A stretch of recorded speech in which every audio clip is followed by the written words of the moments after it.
Comment devenir l'obsession d'un homme? C'est ce qu'on va voir aujourd'hui dans cette nouvelle vidéo. Tout d'abord, si tu n'es pas abonné à la chaîne YouTube Éclairage Amoureux, n'hésite pas à t'abonner. Je te parlerai de plein d'autres vidéos à l'intérieur de cette vidéo qui pourront t'aider justement à devenir l'obsession d'un homme. Tu peux également mettre des likes ou des commentaires, on peut échanger par rapport à ces vidéos. Ou même si tu cherches à me joindre, tu peux me contacter sur Arnaud-Love-Coach sur Instagram ou Arnaud.Rivière sur Facebook. Ceci étant dit, on va rentrer plus dans le début du sujet. Il y a 13 manières de devenir l'obsession d'un homme, mais juste avant, je voudrais remettre les choses dans le contexte. Pourquoi?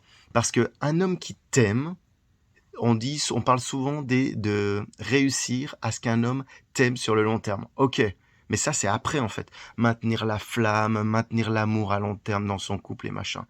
Mais là, moi, ce que je vais te parler, c'est de la rencontre. C'est dès le début. En fait, pour qu'un homme, il te veuille, toi, et pas une autre femme, faut, dans un certain genre, j'ai envie de dire que tu l'obsèdes. Et c'est totalement autre chose que de le maintenir amoureux, qui est vraiment l'étape après. Là, on va revenir avant, au moment de la rencontre, en fait, pour devenir l'obsession d'un homme. Et c'est ça le but de cette vidéo. Et ce qui est important, c'est que c'est pas à toi de courir après un homme.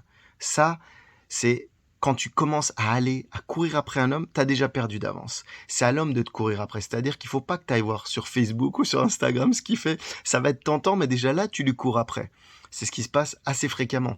Ou par exemple, certaines femmes, des fois, se lient d'amitié avec ses amis à lui pour essayer de commencer à être plus proche. Non, parce que c'est toi qui fais le boulot, encore une fois. Et dans cette vidéo, on veut que tu deviennes l'obsession d'un homme, pas lui courir après.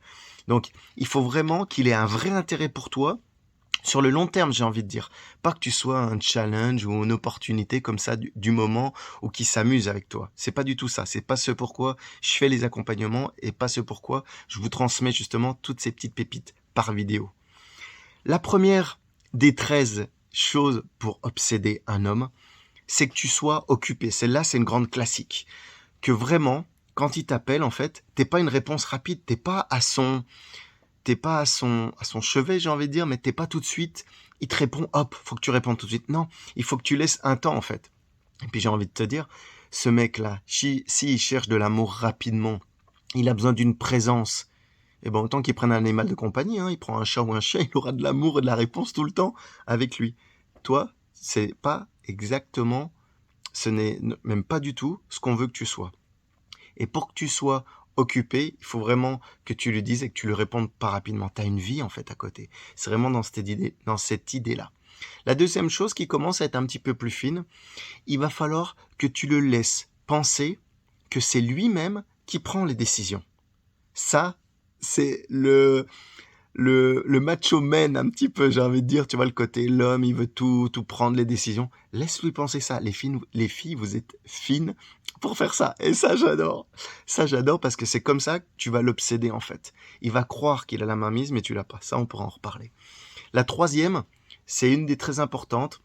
Il va falloir que tu gardes confiance en toi. Et plus précisément, si tu respires la confiance, tu vas respirer l'attirance. Une femme qui est confiante, une femme qui a du charisme, attirera toujours plus un homme par rapport à une femme qui n'en a pas. Ça, tu peux en être persuadé et tu le remarques. Même des fois, quand des femmes ont un certain charisme, d'autres femmes les regardent. Et là, tu le captes tout de suite. Donc ça, il faut vraiment que tu gardes confiance en toi. Bah, c'est le troisième d'ailleurs.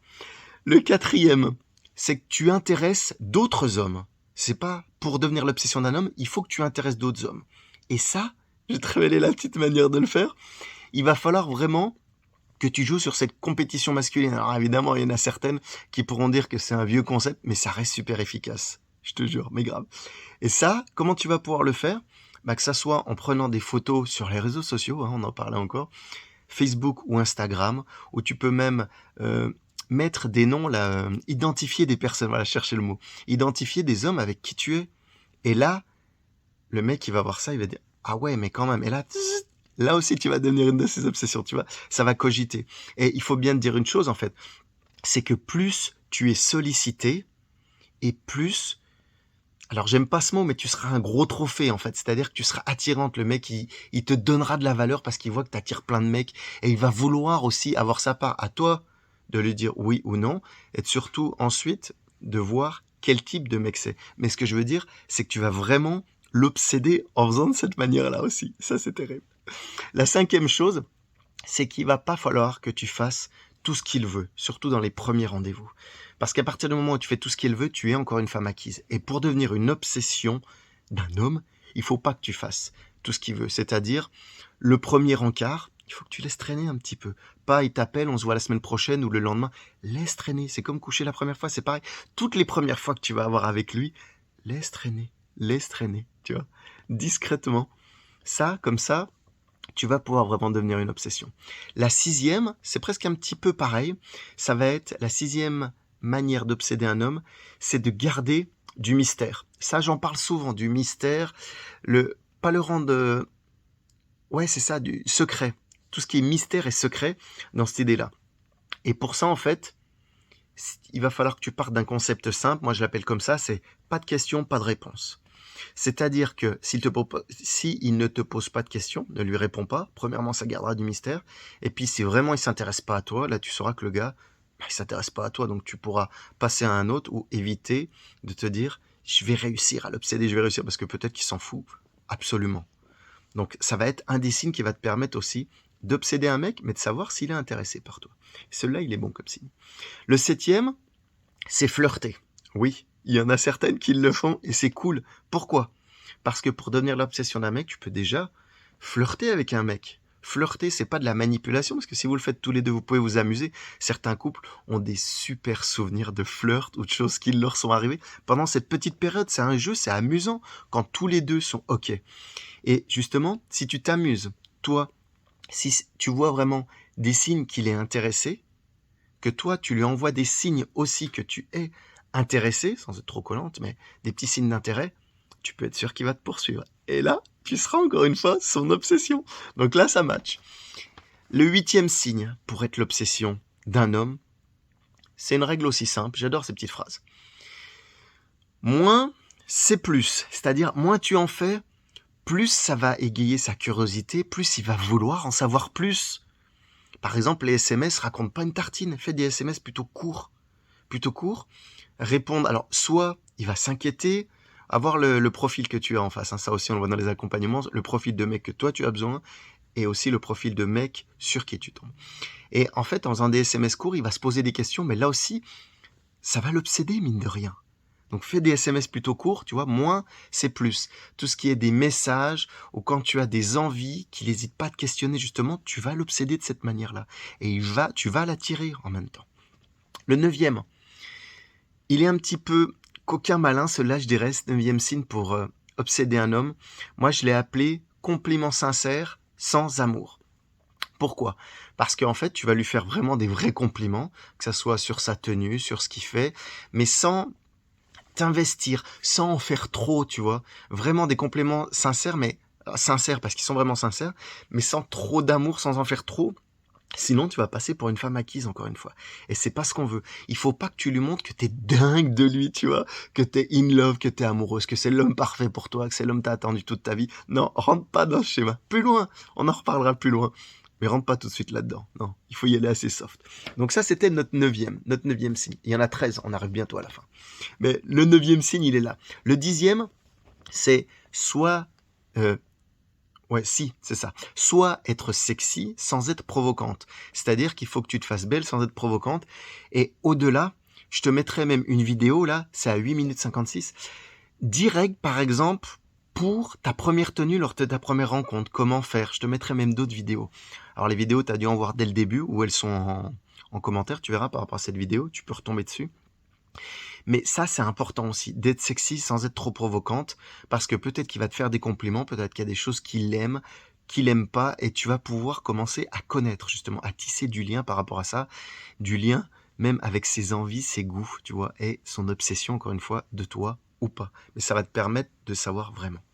Le 11e, il faut pas que tu parles de problèmes ou de choses négatives. Tellement de femmes, des fois... Alors, on a tous des problèmes, mais lors de ce premier rendez-vous, là, au tout début, si t'es trop négatif, en fait, tu vas le faire fuir. Comme si un mec te parle de choses trop négatives, de drames, ou je sais pas, de problèmes qu'il a dans sa vie, problème d'argent aussi, ou ça, tu vois, problème, problème, problème. À la rigueur, tu peux faire un problème, une solution, mais va pas trop dans les problèmes, dans le négatif. Parce que comme je te disais, tu vas le faire fuir. Et puis, autre chose, au début d'une relation, l'autre, il a pas à le savoir, t'as pas à lui raconter toute ta vie, garde un peu ce mystère, tu vois, on en revient au même à ça. Donc, pas de problème négatif, ou même pas de problème tout court, ou de choses négatives dès le début de la relation, pour qu'il reste obsédé par toi. La douzième, pardon, je l'appelle comme ça, moi, c'est utiliser la loi de la répulsion. Alors, j'ai dû vous en parler en commentaire de cette loi de la répulsion. C'est un petit peu la loi de l'attraction, mais inversée. Moi, j'aime bien l'appeler la loi de la répulsion. Pourquoi? Parce que si tu fais pas attention à lui, que tu l'ignores, eh ben, exactement, le mec, il va vouloir venir. C'est l'attraction. T'as déjà dû y remarquer. C'est obligé, je pense, que quand tu ignores un mec, tu l'as vu, tu l'as repéré. Et pour ça, certaines femmes, vous êtes très fortes à ça. Mais toutes, vous l'utilisez pas. C'est ça qui est dommage. Tu l'ignores, et justement, le gars va avoir envie de venir. Il va se poser des questions. Et encore une fois, tu vas l'obséder. J'adore faire ce petit vélo dans la tête parce que c'est exactement ça, l'obsession. Ça, c'était la 12e. Et la 13e, il faut que tu acceptes de laisser tomber un mauvais gars, un gars qui n'est pas pour toi. Pourquoi? Parce que si tu le laisses tomber, peut-être qu'il va changer sa réaction, il va dire « Ouais, il s'éloigne, qu'est-ce que j'ai fait ?» Ou tu vas se remettre en question. Ou sinon, c'est simplement que tu acceptes de ne pas être une opportunité de plus pour lui. Parce que si c'est un mauvais gars qui te plaît pas, tu sens dans ses manières de faire, soit ses manières ou que c'est plus simplement un dragueur ou un séducteur, ça on le voit dans les profils aussi d'ailleurs, eh ben automatiquement il vaut mieux le laisser tomber et aller vers un autre mec. Celui-là, tu sais que tu l'auras pas. Enfin, tu l'auras pas et surtout qu'il sera pas obsédé par toi parce que ça sera un mauvais. Donc, il faut que tu acceptes, et c'est pas grave, c'est ça aussi, accepter pour pouvoir laisser la place à un autre mec qui te conviendra et surtout que tu pourras obséder ou qui deviendra obsédé par toi. J'espère que cette vidéo t'aura beaucoup aidé. N'hésite pas à me mettre en commentaire. Si elle t'a pas beaucoup aidé, n'hésite pas à venir m'en parler. Il y a plein d'autres choses à mettre en place, comme je te le disais. Je serais ravi de pouvoir t'aider. Je te souhaite une excellente soirée, matinée ou journée et je te dis à bientôt dans une prochaine vidéo. Ciao, bye bye.